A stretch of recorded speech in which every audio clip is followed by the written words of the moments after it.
So guys, as I'm talking to you now, another protest is going on behalf of Nnamdi Kanu. Welcome to this YouTube channel. In case you're new to this YouTube channel, kindly hit the subscribe bell below because in this channel, I bring you everything that's trending and everything you need to know regarding Nnamdi Kanu. So another protest is going on again, and this very protest is a fresh protest demanding that Nnamdi Kanu should be released with immediate effects. This time around, roads were being blocked as they demanded that the injustice against Nnamdi Kanu must stop. If you haven't forgotten, in the last court sitting, Nnamdi Kanu sent in a petition that he should be allowed to seek medical attention in a national hospital in Abuja. But Omotosho declined that very petition and denied Nnamdi Kanu the right to seek medical attention.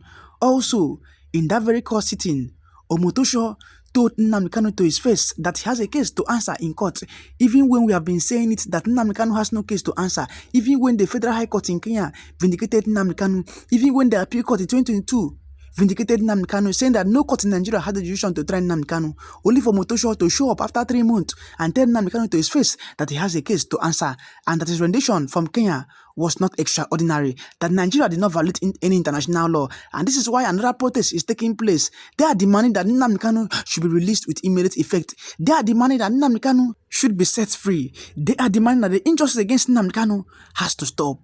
Without wasting much of your time, there are 2 video clips I have here for you guys. The first is that of Showore, and the second will come spontaneously after that of Showore. I will advise you to stay put and watch this very video. First of all, we'll start off with the little short clip of the protest, and after that, we are going to head spontaneously to the 2 other videos. Yes, we are here to demand the unconditional release of Nnamdi Kanu. His continuous stay in detention is unacceptable by all of us. An injury to one is injury to all. We will not accept this again. Courts of competent jurisdiction have granted him bail, and we don't know why the federal government is still keeping him in detention. This is an injustice, and an injustice to one is injustice to all. So what do we want? Release Kanu. What do we want? Release Kanu. Thank you very much. This message.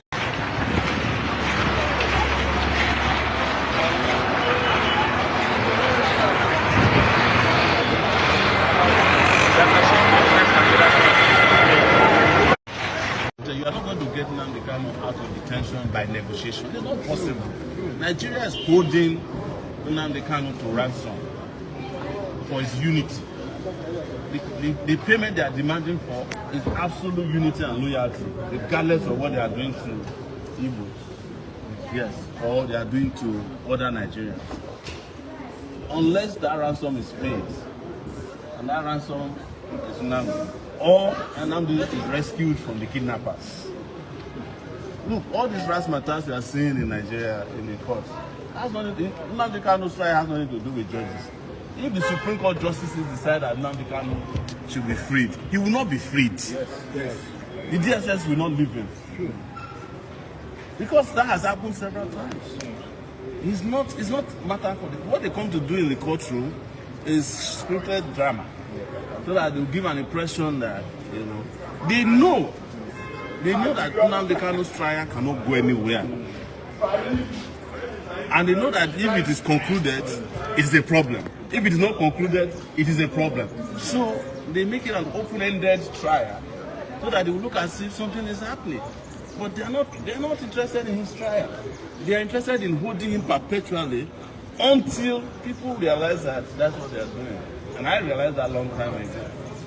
In fact, when I met Nnamdi Kanu, I used to say, I met him in New York when I was on my way to Nigeria in 2019.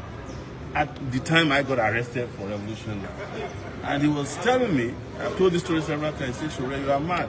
How are you going to Nigeria at this time? They just tried to kill me in my father's house. And they killed 20-something people.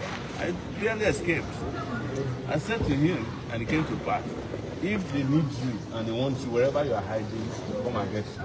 And that's what they did to him by going to Kenya. They abducted him. Till today, nobody can tell you how Nnamdi Kanu got to Nigeria officially. It was a kidnap, an international kidnap action. And you cannot cure that flaw in his trial. You can't go and kidnap somebody and bring him to court and bring him to trial. But they know what they are doing. So I hope that those who are his supporters and Nigerians who believe in justice will understand that is what he's about. He is a prisoner, not we shall say prisoner of conscience, of course he is. But he's a prisoner to the Nigerian project. The desire to keep Nigeria one, united, undividable. That is his crime. And those kind of crimes are not for trial. You can't get the court of law to convict him for that. Because it's not a crime. And that's what we tell people all the time. I have always said it that one of the main reasons why Nnamdi Kanu is still locked up today is because of the Igbo politicians and the Igbo governors. Igbo politicians, Igbo governors, and the Igbo elites are the main reason, or one of the main reasons why Nnamdi Kanu is still locked up till today. And they knows that should Nnamdi Kanu come out today and continue his agitation for Biafra, it's not going to benefit them politically. That is why they are trying their possible best to make sure that they keep him there until God knows when. They knows. We've known all this since I've said it so many times that the Igbos are the main reason, or one of the main reasons why Nnamdi Kanu is still locked up.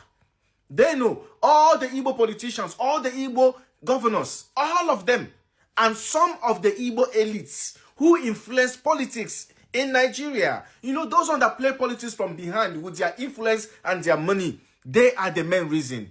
Because they know that should this man come out and continue his agitation, it will affect them politically.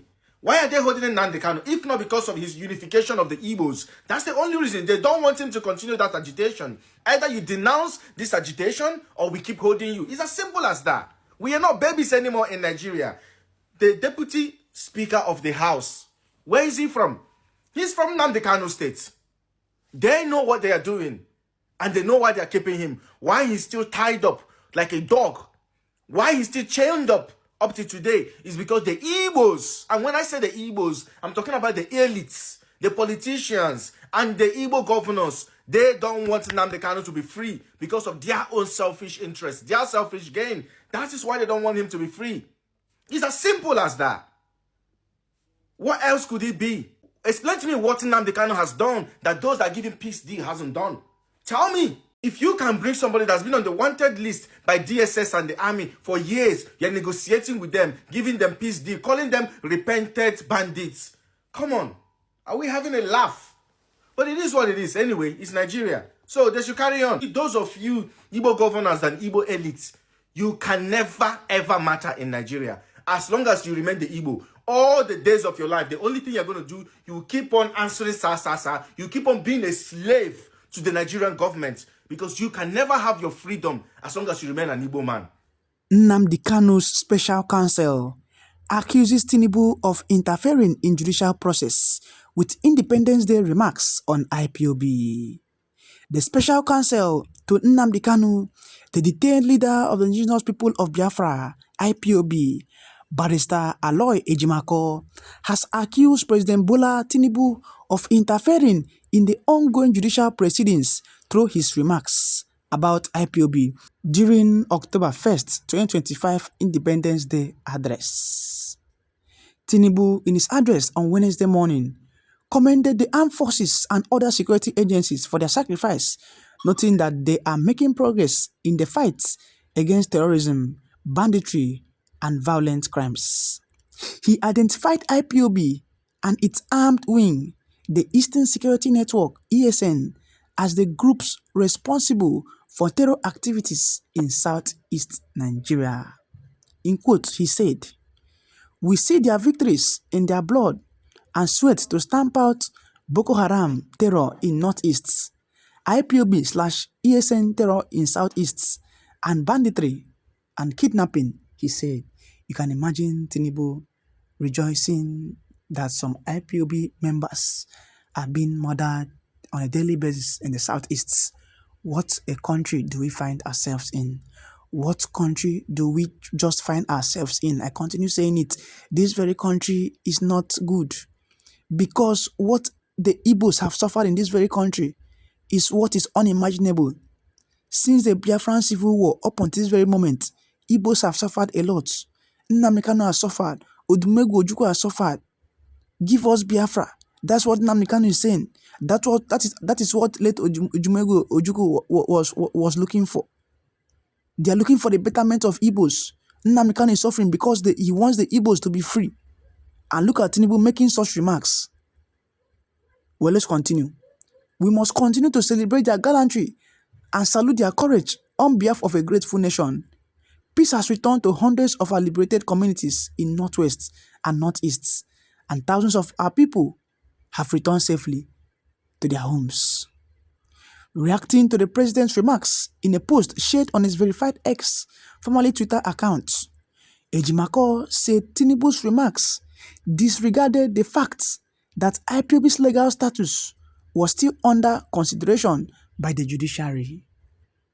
In quotes, he said, President Tinubu's remarks about IPOB amount to interference with the judicial process because the prescription of IPOB is sub judice, as it still lies before the Supreme Court, and Mazi Nnamdi Kanu is on trial for alleged offences that are wholly predicated and prescription of IPOB, Ejimakor stated. Well, you can imagine that IPOB has been prescribed by them as a terrorist organization, but here are they having meetings here and there with bandits. Here are the Tinubu's government officials meeting bandits on a daily basis, eating rice with them in the forest, negotiating with them, exchanging numbers. In broad daylight, about some weeks ago, a bandit leader came out openly to the media and he was granted a press conference. But they are still holding Nnamdi Kanu to ransom. What has Nnamdi Kanu done? What has Nnamdi Kanu done wrong? Well, let's continue. The lawyer argued that by commenting on a matter still before the courts, the president risked undermining due process and the constitutional principle of separation of powers. Well, that was a statement from Aloy Ejimakor accusing Tinubu that he should stop interfering in judicial processes. Because recently, that Nnamdi Kanu was denied his appeal to seek medical attention, it was because of interference from the federal government. How can Nnamdi Kanu apply that he needs medical attention only for the DSS to go and bring their own doctor to write an affidavit and counter Nnamdi Kanu's report by his doctor, Professor Araji, who submitted that Nnamdi Kanu needed an urgent medical attention? Is that not witchcraft? Professor Araji looked at Nnamdi Kanu, examined Nnamdi Kanu, and deemed it fit that Nnamdi Kanu needed an urgent medical attention in the national hospital, only for the federal government to interfere again and said, look, you will not leave the DSS facility, that you are going to remain there. And to sum it up, they went and brought a DSS doctor to come and counter Nnamdi Kanu's report and brought in a counter affidavit that Nnamdi Kanu is okay, that the court shouldn't grant him leave, or the court shouldn't grant him access to medical facilities, denying him of his basic human rights, which is right to life and right to medical access. Well, at this point in time, I will let you guys tell what you feel about this in the comment section below. Do want to like this video, share this video, and hit the subscribe button below for more trending updates.